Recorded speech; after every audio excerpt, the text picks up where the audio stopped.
রওজা নবীর দেখলে পরে প্রাণটা ভরে যায় নয়ন যুগল অশ্রু ঝরে পলক ভিজে যায় রওজা নবীর দেখলে পরে প্রাণটা ভরে যায় নয়ন যুগল অশ্রু ঝরে পলক ভিজে যায় মনে আমার আশা জাগে মনে আমার আশা জাগে দিদার যেন হয় আমার মরণ যদি হয় সোনার মদিনায় আমার দাফন যদি হয় সোনার মদিনায় ওই মদিনার ধুলা বালি লাগবে আমার গায় আমার মরণ যদি হয় সোনার মদিনায়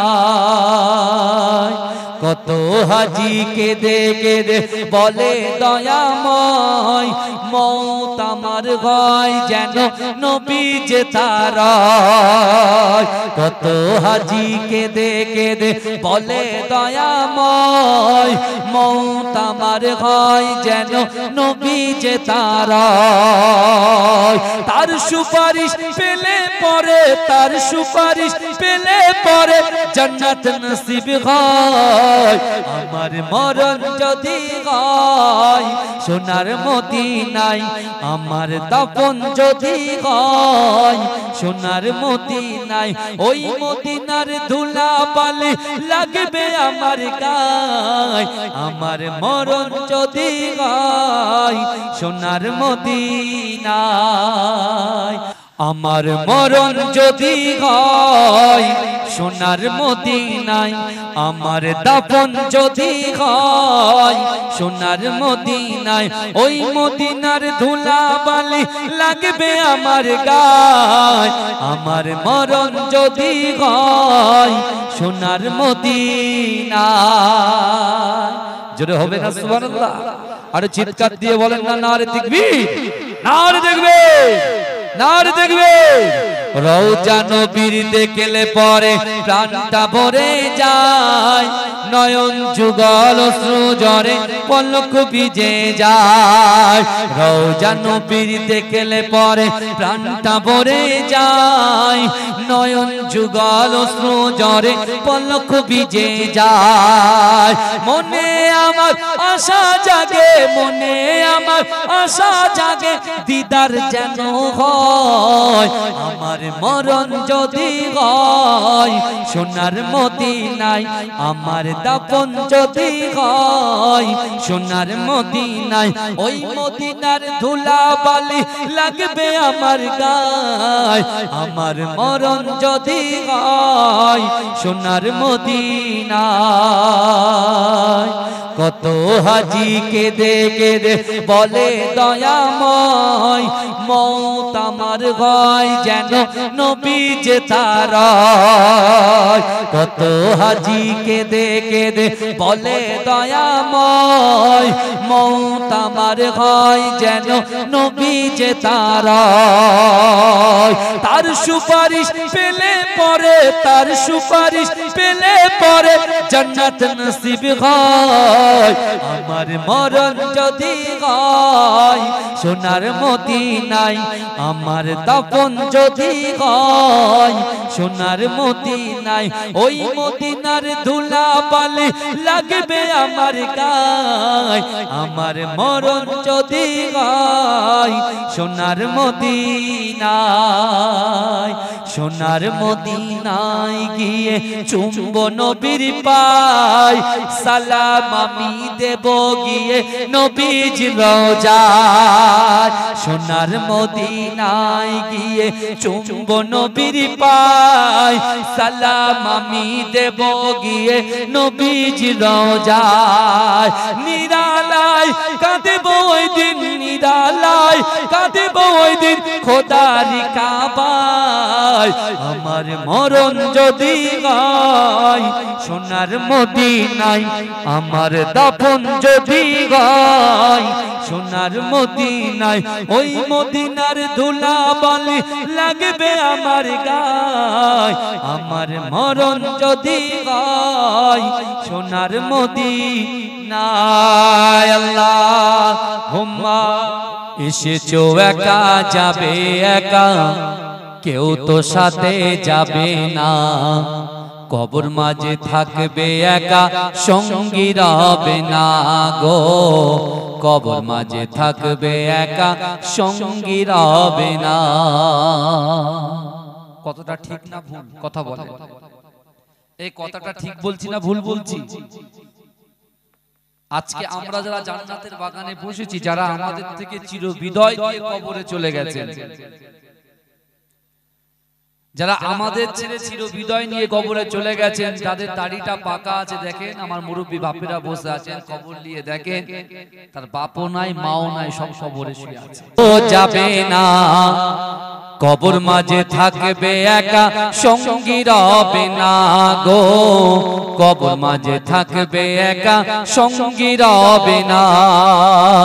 সাথে যাবে আমল নামা, আর তো কিছুই রবে না। গহীন গড়ে যেতে হবে, গহীন গড়ে যেতে হবে, ওটাই আসল ঠিকানা। কবর মাঝে থাকবে একা, সঙ্গী রবে না গো। কবর মাঝে থাকবে একা, সঙ্গী রবে না। কবর মাঝে আসবে রেখে তোমার সাদের চাঁদ মুখানা। আপন আপন ভাবো যাদের, আপন আপন ভাবো যাদের, কেউ তো আপন হবে না।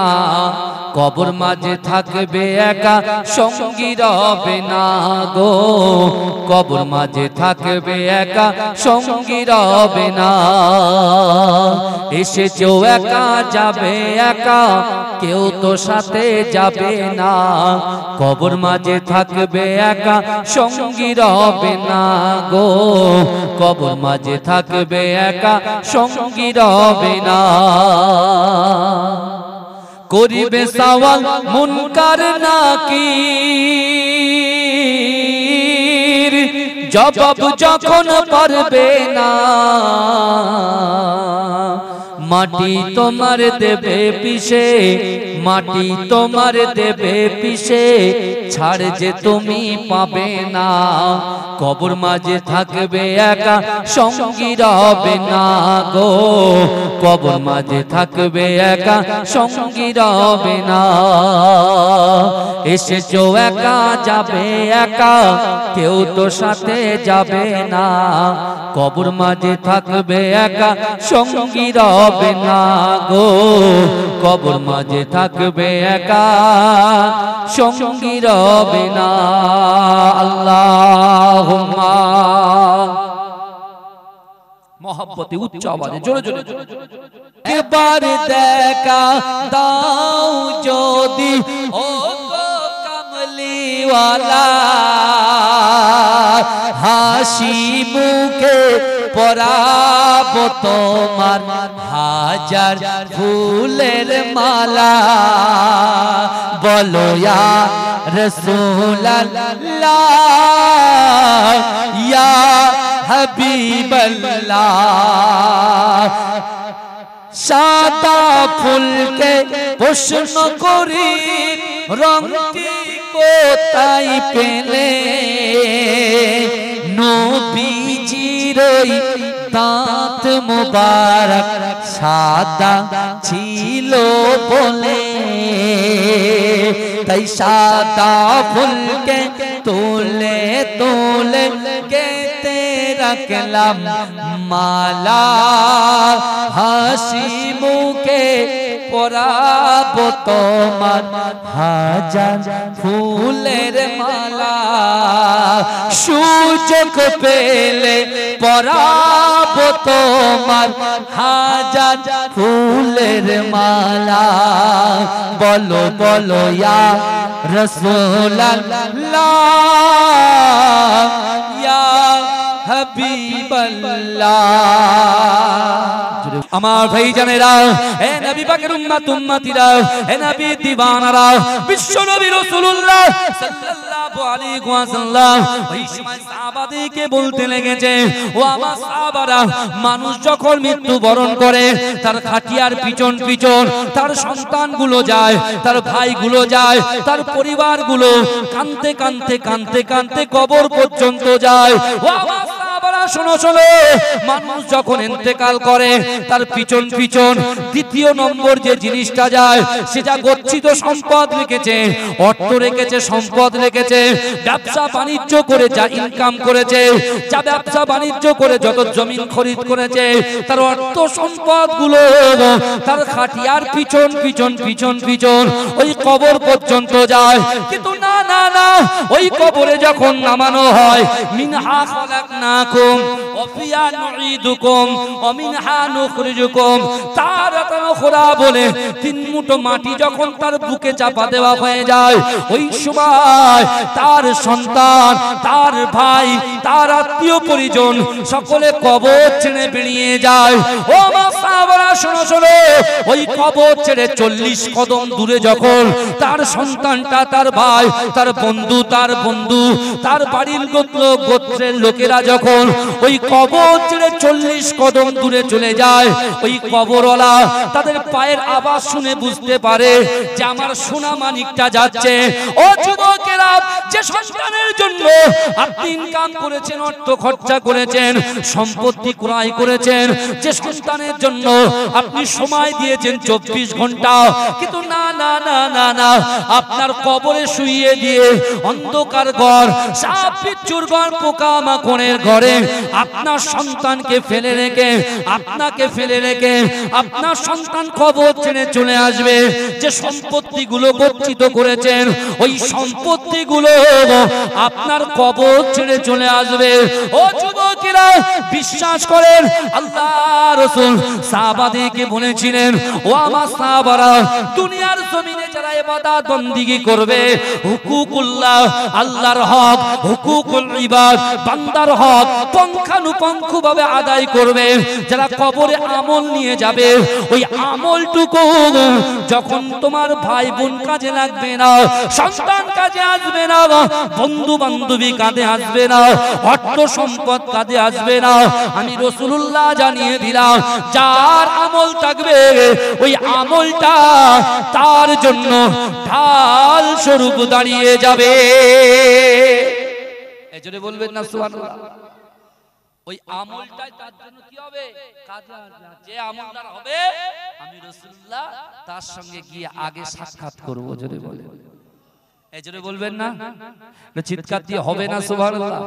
তাহলে আল্লাহর রাসূল বলছেন যে আমল নিয়ে, ঈমান নিয়ে কবরে যাবে, অবশ্যই আপনার সন্তান আপনার খোঁজ নিতে আসবে না, আপনার ব্যবসা, অর্থ সম্পত্তি আপনার কোথায় থাকবে তার ঠিক ঠিকানা নেই, কিন্তু মদিনাওয়ালার মুহাব্বত করনেওয়ালা ব্যক্তি কবরে থাকবে, রাসূল দেখা করতে আসবে। জোরে বলেন, এজন্য বলবেন না।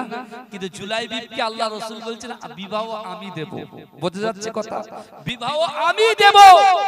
আল্লাহ রাসূল বলছে, জুলাইবিব যাও, মদিনায় আমার একজন আনসারী সাহাবা, ধনী ব্যক্তি, আল্লাহ তাকে প্রচুর অর্থ সম্পত্তি দিয়েছে, তার একমাত্র বেটি, একমাত্র কন্যা, যাও তুমি গিয়ে বলবে আল্লাহর রাসূল আমাকে পাঠিয়েছে, আপনার মেয়ের সঙ্গে আপনি আমাকে বিবাহ দেবেন। এই শুনছেন? আপনার মেয়ের সঙ্গে বিবাহ দেবেন। ঘটককে বিশ্বনবী রাসূলুল্লাহ। এই বুঝতে পারছেন? মিডিলে আল্লাহর রাসূল, তিনি তার জন্য, আল্লাহ রাসূল বলছে যে সম্বন্ধ বিষয়টা বলবে যে রাসূলুল্লাহ বলেছে তোমার মেয়ের সঙ্গে আমাকে বিবাহ দিতে। এই শুনছেন? জুলাইবি ভয় করছে যে একে তো আমার কিছু নাই, না আছে অর্থ, না আছে সম্পদ, না আছে দেখতে, না আছে ড্রেস, না আছে কিছু, কিছুই নেই, ভালো করে জুতো পরা জুতো কিচ্ছু নেই, কিন্তু আল্লাহর রাসূল যে বলেছে, এখন তো রাসূলুল্লাহর হুকুম তো পালন করতেই হবে নাকি? কথা বলে না? তা জুলাইবি আস্তে আস্তে যাচ্ছেন, এক পা এগোই তো দু পা পিছু, বুঝতে পেরেছেন? এক পা এগোই দু পা পিছু, এক পা এগোই দু পা পিছু, এরা করতে করতে বিশ্বনবী মুস্তাফা সাল্লাল্লাহু আলাইহি ওয়াসাল্লাম তিনি যখন বললেন জুলাইবি যাও না, জুলাইবি চলে গেলেন। গিয়ে চুপচাপ দাঁড়িয়ে আছে, বুঝতে পেরেছেন? দরজার সামনে দাঁড়িয়ে আছেন, সাহসে কুলাচ্ছে না, সাহসে কুলাচ্ছে না, কি হবে? তারপরে গিয়ে ঘরের দরজায় গিয়ে আস্তে আস্তে আস্তে আস্তে ঠুকছেন, বুঝতে পেরেছেন? নক করছেন। দরজা যেই খুলেছে, জুলাইবি সব যেন ভুলে গেছে, কিন্তু বলছে না, বিশ্বনবী যে পাঠিয়েছে। বলছে কি ব্যাপার জুলাইবি, তুমি এখানে? এই শুনছেন আপনারা? জুলাইবি তুমি এখানে? বলছে আল্লাহর রাসূল আপনার কাছে আমাকে পাঠিয়েছে। বলে কেন? বলে আপনার বাড়িতে একটা মেয়ে আছে না? বলে হ্যাঁ। বলে আপনার মেয়ের সঙ্গে রাসূলুল্লাহ আমাকে বিবাহ দিতে বলেছে। আচ্ছা, যে ধনী ব্যক্তি, যার অর্থ আছে, সম্পদ আছে, ইজ্জত আছে, সবকিছু আছে, এরকম যারা গরিব মানুষ, গরিব ছেলে, তার কিছুই নাই, ছেঁড়া পেটা জামা, কালো পেটে, এরকম লোক দিলে বাপ কি বলবে? কি বলবে? রাগ দেখাবে কি দেখাবে না? হ্যাঁ, কিন্তু আল্লাহর রাসূল যে বলেছে, রাগটাকে কন্ট্রোল করে ফেলেছে। জোরে বলুন না সুবহানাল্লাহ। এই জোরে বলবেন না? কিন্তু মনে মনে চিন্তা করছে, প্রকাশ করছে না, অন্তরে চিন্তা করছেন যে আল্লাহর রাসূল এরকম একটা ছেলেকে আমার জামাই হিসেবে গ্রহণ করতে বলছে, এরকম চিন্তা করছে। এরকম বলার পরে জুলাইবিকে বলছে, জুলাইবি তুমি যাও, আমি বিশ্বনবীর সঙ্গে ঠিক সাক্ষাৎ করব। তা জুলাইবি বলছে ঠিক আছে, আর কিছু বললেন না, ও জানে হবেই না। কিন্তু এই মহিলা, বিশেষ করে ওই মহিলার যে আম্মা, তার সঙ্গে কি আলোচনা করছেন, পাশে মেয়ে বসে আছে। মেয়ে তখন শুনছে যে আল্লাহর রাসূল বলেছে জুলাইবির সঙ্গে আমার মেয়েকে বিবাহ দিতে। যেই বলেছে, ওই মেয়েটা তার সঙ্গে সঙ্গে তার আম্মা জানের কাছে, আব্বা জানের কাছে এসে বলছে যে আব্বা জান একটা কথা বলবো? বলে বলো। বলে আমার কলিজার ভিতরে, আমার দিলের ভিতরে রাসূলুল্লাহর মহব্বত ছাড়া আর কিছু পাবে না। আমার জীবনে আমি বিশ্ব নবীকে মহব্বত করি, অর্থাৎ রাসূল চেয়েছে যে আমার সঙ্গে জুলাইবির বিবাহ হবে, তাহলে আমি কিন্তু রাসূলুল্লাহর এই প্রস্তাবটাকে আমি নিজে মঞ্জুর করে দিলাম। এজন্য বলবেন না, বিয়ে শাদীর ব্যাপার, সারা জীবন একটা মেয়ে একটা ছেলে পাশাপাশি থাকবে, 30 বছর, 40 বছর, 50 বছর, 60 বছর। ভালো করে বুঝেন, রাসূলুল্লাহর মহব্বতে ওই নারী বলছে যে আমি কিন্তু বিবাহ করতে রাজি। তখন জুলাইবি, বিশেষ করে যার কন্যা, সেই সাহাবা তখন বলছেন, স্বামী স্ত্রী আলোচনা করছেন যে আমার মেয়ে যদি রাজি হয় তাহলে তার কিছু করার নেই, এখানে তো আমি আর কিছু বলতে পারবো না। কিন্তু আমার ভাইজানেরা, হে নবী পাকের উম্মত উম্মতিরা, বিশ্ব নবী রাসূলুল্লাহ সাল্লাল্লাহু আলাইহি ওয়াসাল্লামের ওই মুহাব্বতে সাহাবা ছুটে ছুটে ছুটে ছুটে মদিনার মসজিদে নববী শরীফে হাজির হয়ে গেছে। হে যুবকেরা, হে নবী পাকের উম্মত উম্মতিরা, আল্লাহ রাসূলের মুহাব্বতে সাহাবা হযরত জুলাইবি মনটা খারাপ করে সাইডে একটা জায়গায় বসে আছে।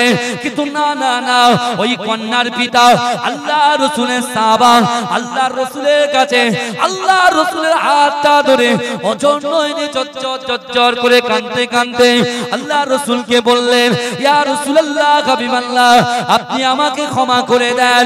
কিছুক্ষণের জন্য জুলাইবির প্রতি আমি একটু ক্ষুব্ধ হয়েছিলাম, আমি একটু বিরক্ত বোধ করেছিলাম, কিন্তু না না না না, যখনই আমার কন্যা, আমার নেককার কন্যা, যখন সে জুলাইবির সঙ্গে আপনার বিবাহ যে সংবাদটা আপনি দিয়েছেন শুনেছেন, আমার মেয়ে আমাকে বলছেন না না না না, আমার কোনো ধনী সন্তান চাই না, ধনী কোনো ছেলে চাই না, কোনো সুন্দরী ছেলে চাই না, আল্লাহর রাসূল যাতে খুশি আমি তাতে খুশি।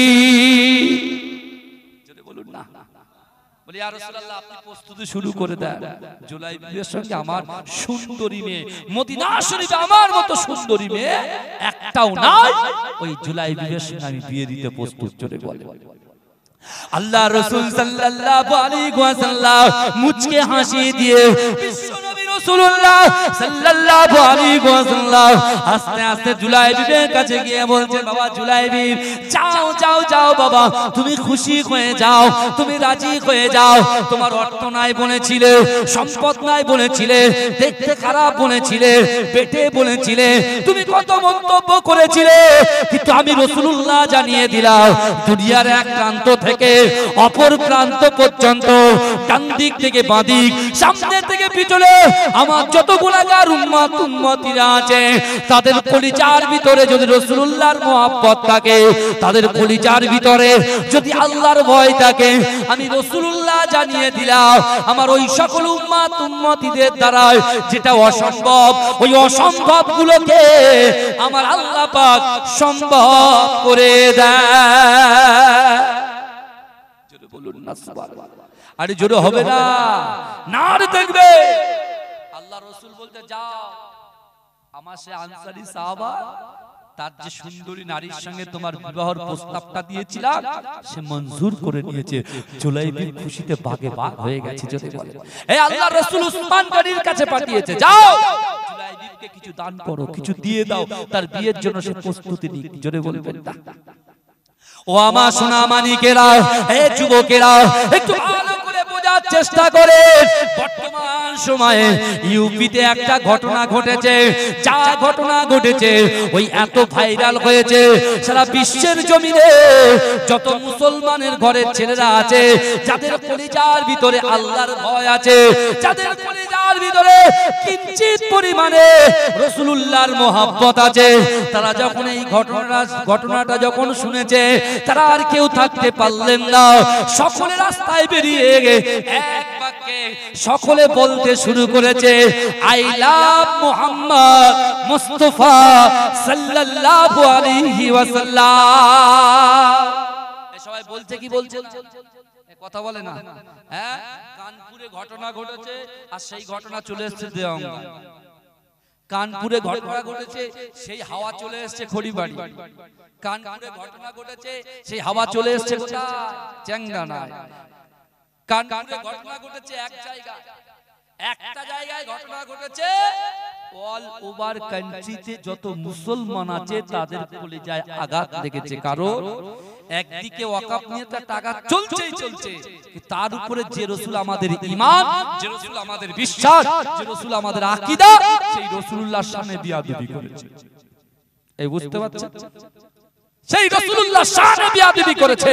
কিন্তু এই যুবকেরা, আমরা তো ফেস্টুন টাঙিয়েছি, আমরা তো মুখ দিয়ে শুধু বলছি আই লাভ মুহাম্মদ মুস্তাফা সাল্লাল্লাহু আলাইহি ওয়াসাল্লাম। আর আজকে জুলাইবিব থেকে শিক্ষা নাও, যে জুলাইবিবের বিবাহ হয়ে গেল, এবার বাসর রাতে ঢুকবে, এমন তো অবস্থায় হাইয়া আলাল জিহাদ, হাইয়া আলাল জিহাদ, যে বিশ্ব নবী রাসূলুল্লাহ যুদ্ধ করতে যাবে, কে আছো চলে এসো।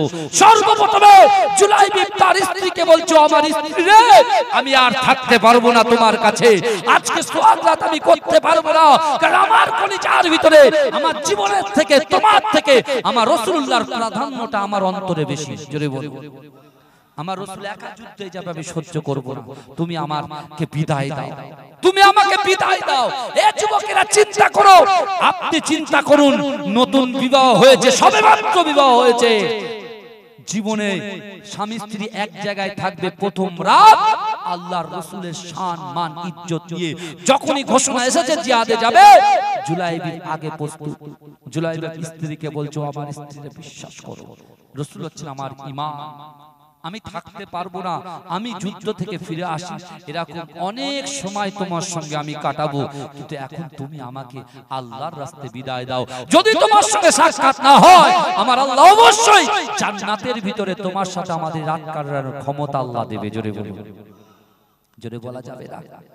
মহব্বত কাকে বলে? দেখেন, মহব্বত কাকে বলে? মুখে তো মহব্বত হয় না, কলিজায় মহব্বত। আর আল্লাহ বলছেন, আহাসিবান নাস ওয়া ইয়াতরাকু আইয়াকুলু আমান্না ওয়া হুম লা ইফতানুন। আল্লাহ বলছো, বান্দা, তোমরা যারা ঈমান এনেছো, তোমরা কি মনে করো আমি আল্লাহ তোমাদেরকে ছেড়ে দেব? ওয়া হুম লা ইফতানুন, আমি আল্লাহ কি তোমাদের পরীক্ষা করব না? আমার ভাইজানেরা, হে নবী পাকের উম্মত উম্মতিরা, বিশ্ব নবী রাসূলুল্লাহ সাল্লাল্লাহু আলাইহি ওয়াসাল্লামের সাহাবারা যখন জিহাদের ঘোষণা দিলেন, ওই সময় জুলাইবি যখন স্ত্রীর কাছে পারমিশন নিলেন, স্ত্রীও তো তিনিও তার স্বামীর থেকে, তার জীবনের থেকে রাসূলুল্লাহকে সব থেকে বেশি মহব্বত করে। ভালোবাসা কার জন্য? রাসূলুল্লাহর জন্য। স্ত্রীও রাজি হয়ে গেছে, জোরে বলবেন না? এই স্বামী স্ত্রী উভয় রাজি হয়ে গেছে, জোরে বলেন। এই মোবাইলটা দাও দাও দাও আমার বাবাজি, ভালো করে বলে। স্ত্রীও রাজি হয়ে গেছে, যান। এবারে জুলাইবি ঘর থেকে বাইরে বার হচ্ছে। এই ঘর থেকে যে বাইরে বার হচ্ছে, মেয়ের যে পিতা রাসূলুল্লাহ সাহাবা, মেয়ের পিতার সঙ্গে দেখা। এই কোন পিতা তার জামাইকে জানবে যে গেলেই শেষ হয়ে যাবে, জামাইকে আর যেতে দেবে? জামাই আদর করে তো, কথা বলে না? হ্যাঁ, কোন শ্বশুর মশাই যদি এরকম জানে যে আমার জামাই জিহাদে যাচ্ছে, এই যে কোনো মুহূর্তে ইন্তেকাল হবে, দুনিয়া ছেড়ে চলে যাবে, আমার মেয়ের শেষ করে কোল খালি করে চলে যাবে, হ্যাঁ, শ্বশুর মশাই কি করে আটকাবে? তো শ্বশুর হাতটা ধরে বলছে, জুলাইবি তোমাকে যেতে হবে না, আল্লাহর রাসূল তো তোমাকে বিবাহ দিয়েছে, তুমি আমার মেয়েকে বিবাহ করার জন্য তুমি আমার বাড়ি পর্যন্ত এসেছো, তুমি কত কষ্ট করেছো, কিন্তু আমি যখন রাসূলুল্লাহর মহব্বতে, আমার মেয়েও রাসূলুল্লাহর মহব্বতে যখন বিবাহতে রাজি হলো, তুমি বিবাহ করার পরে এইভাবে আমার মেয়েকে একা রেখে চলে যেতে চাও? জুলাইবি হাতটা জোর করে বলছেন, বিশ্বাস করে আপনার মেয়েকে আমি বুঝিয়ে দিয়েছি, কারণ আমি আমার জীবনের থেকে আপনার মেয়ের থেকে রাসূলুল্লাহকে ভালোবাসি। বিশ্বাস করুন, আমার মেয়ে, আপনার মেয়ে রাজি হয়ে গেছে, আপনার মেয়ে খুশি হয়ে গেছে। আমি ওকে বলেছি যে মৃত্যু যদি হয় রাসূলুল্লাহর জন্য, জান্নাতে তোমার সাথে আমার সাক্ষাৎ হয়ে যাবে। এজন্য বলবেন না সুবহানাল্লাহ। আমার ভাইজানেরা, হে নবী পাকের উম্মত উম্মতিরা, বিশ্ব নবী রাসূলুল্লাহ সাল্লাল্লাহু আলাইহি ওয়াসাল্লাম, আমার দয়ার নবী, সোনার নবী দেখতে পেলেন মসজিদে নববী শরীফে যারা জিহাদে যাওয়ার জন্য রেডি হলেন, তাদের প্রথম সারির মধ্যে সবার সামনে দাঁড়িয়ে আছে জুলাইবি। দাঁড়িয়ে আছে জুলাইবি, দাঁড়িয়ে আছে। আল্লাহ রাসূল জুলাইবিকে বলতে লাগলেন, বাবা জুলাইবি, না না না না না, আমি রাসূলুল্লাহর সঙ্গে তোমার জিহাদে যেতে হবে না বাবা, তুমি চলে যাও, আজকে তোমার স্ত্রীর সঙ্গে প্রথম রাত, আমি রাসূলুল্লাহ তোমাকে পারমিশন দিচ্ছি, তুমি যাও, তুমি তোমার স্ত্রীর সঙ্গে রাতটা কাটাও।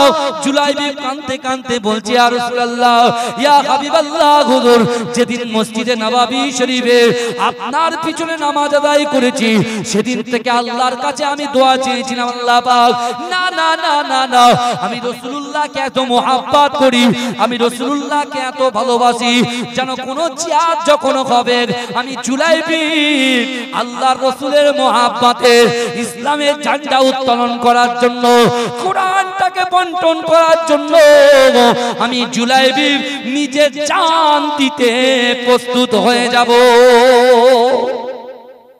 বলেন না সুবহানাল্লাহ। জুলাইবি রাসূলুল্লাহকে বুঝিয়ে দিলেন, রাসূল যুদ্ধে চলে গেলেন। এই শুনছেন, আল্লাহর রাসূলের চোখটা কিন্তু জুলাইবির দিকে, যেটা বলবেন না মহব্বত কাকে বলে, এত ভালোবাসেন, যেদিকে তাকায় জুলাইবির দিকে তাকায়, যেটা বলবেন না সুবহানাল্লাহ। কিন্তু আমার ভাইজানেরা, এ যুবকেরা, বিশ্বাস করেন, আল্লাহর রাসূলের মহব্বতে সাহাবা হযরত জুলাইবি এমন করে যুদ্ধের ময়দানে নেমে গেলেন। এ যুবকেরা, একটু করে চিন্তা করেন, আজকে আপনার বাড়ি থেকে, আজকে আপনার বাড়ি থেকে 100 মিটার দূর, 200 মিটার দূর, 300 মিটার দূরে জলসা হচ্ছে, আপনি মুখে বলছেন রাসূলকে ভালোবাসি, এখানে কোরআন হাদিসের কথা আলাপ আলোচনা করছে, এই জায়গাটা আমার আপনার ভালো লাগছে না, কিন্তু এই যুবকেরা আজ থেকে 1000 বছর আগে বিশ্ব নবী রাসূলুল্লাহ সাল্লাল্লাহু আলাইহি ওয়াসাল্লাম যখন রাত 3টের পরে কোরআন তেলাওয়াত করেছিল, আবু জেহেল, আবু লাহাব, উতবা, শাইবা, মুগীরা, আবু সুফিয়ান, খালিদ, এরা সকলে আল্লাহর রাসূলের পাশে বসে বসে বসে বসে কোরআন তেলাওয়াত শ্রবণ করেছিলেন। জোরে বলুন না, কথাগুলো বুঝে। তাহলে রাত 3টের পরে কোরআন পড়ছে, কাফের আবু জেহেল, আবু লাহাব, উতবা, সাইবা, মুগিরা, খালিদ, হ্যাঁ আবু জেহেল স্ত্রী উম্মে জামিল সবাই রাত ৩টের পরে কোরআন শুনতে আসছে। আর আজকে সবে মাত্র 11টা বাজে, 11:30 12টা বাজে, কোরআনের কথা আলোচনা হচ্ছে, হাদিসের কথা আলোচনা হচ্ছে। আমার যুবকদের ভালো লাগে না, অনেক মা বোনদের ভালো লাগে না, তারা বাড়িতে শুয়ে আছে। এই কথা ঠিক বলছি না ভুল বলছি? আল্লাহ কোরআনে বলছে বান্দা ওয়াসারিউ ইলা মাগফিরাতিন মির রাব্বিকুম ওয়া জান্নাতিন আরদুহাস সামাওয়াতু ওয়াল আরদ ইদ্দাত লিল মুত্তাকিন। এই কোরআনের আয়াত কখনো পুরানো হয়? কথা বলে পুরানো হয় না। সূরা ফাতিহা সারা জীবন পড়ছি আলহামদুলিল্লাহ। এ যুবক, এই কোরআন আল্লাহ কি বলছে? ওয়াসারিউ ইলা মাগফিরাতিন মির রাব্বিকুম, তোমরা অতি দ্রুত অগ্রসর হও আমি আল্লাহ আমার ক্ষমার দিকে। আল্লাহ আমাদের প্রতিযোগিতা। আমরা এখন বর্তমান কি প্রতিযোগিতা করছি বলুন? ছোট ভাই একতলা করেছে, আমি বড় ভাই দুতলা করব। বড় ভাই 3তলা করেছে, ও বলে আমি 4তলা করব। ও একটা দোকান নিয়েছে চ্যাংজানার মোড়ে, ও বলছে 4টে দোকান করব। এই প্রতিযোগিতা চলছে। আরো অনেক ইত্যাদি ইত্যাদি বললে एग्जांपल দিতে গেলে অনেক সময় চলে যাবে। বাবাজি ভালো করে শুনুন, আল্লাহ বলছে বোকা, তোরা দুনিয়াতে শুধু এটা ওটা ওটা ওটা করার জন্য করছিস, তো আখিরাতের কথা কে চিন্তা করবে? কবরের কথাটা কে ভাববে? আল হাকুমুত তাকাসুর হাত্তা যুরতুমুল মাকাবির কাল্লা সাউফা তাআলামুনা সুম্মা কাল্লা সাউফা তাআলামুন। মানুষ কবরে যাচ্ছে, তাও কবরস্থানের ভিতরে গিয়ে দুনিয়ার অট্টালিকার কথা আলোচনা করছে। এই বলেন, এই বলছে এই ব্যবসার খবর কবরের ভিতরে আলোচনা হচ্ছে। একবারও ভাবছে না যে এই কবরে কিন্তু আমাকে আপনাকে যে কোনো মুহূর্তে যে কোনো মুহূর্তে যে কোনো সেকেন্ডে আসতে হবে। তা আপনি কি নিয়ে যাবেন? লোক আপনাকে তাচ্ছিল্য করছে, বলে বেনামাজি যাচ্ছে। আপনি সুদ খাচ্ছেন, সেখানে লোক বলে সুদ করে যাচ্ছে, ভালো করে বুঝবেন। আপনি মদ খাচ্ছেন, সেখানে বলছে মদ পান করছে, নানান রকম কথা বলছে। কিন্তু আমার কাছে কথা হচ্ছে আপনাকে জিনাখোর বলছে, সুদখোর বলছে, বাজে কাজ করছে, পরকীয়ার লোক বলছে, অমুক বলছে, তমুক বলছে। লোক তো আপনাকে বলছে, তো আল্লাহ কি বলছে শুনবেন না? আল্লাহ বলছে বান্দা, তোকে যদি মানুষ এতটাই তাচ্ছিল্য করে, আমি আল্লাহ একটা নাম রহমান, একটা নাম রহিম। কোরআনের পাশে এসে দেখো না, তুমি পরকীয়া করেছো, জিনা করেছো, হারাম কাজ করেছো, লটারি কেটেছো, গালাত গালাত পিকচার দেখেছো, ভিডিও দেখেছো, বান্দা শোনো না, আমি আল্লাহ বলছি তোমার ক্ষমা আছে।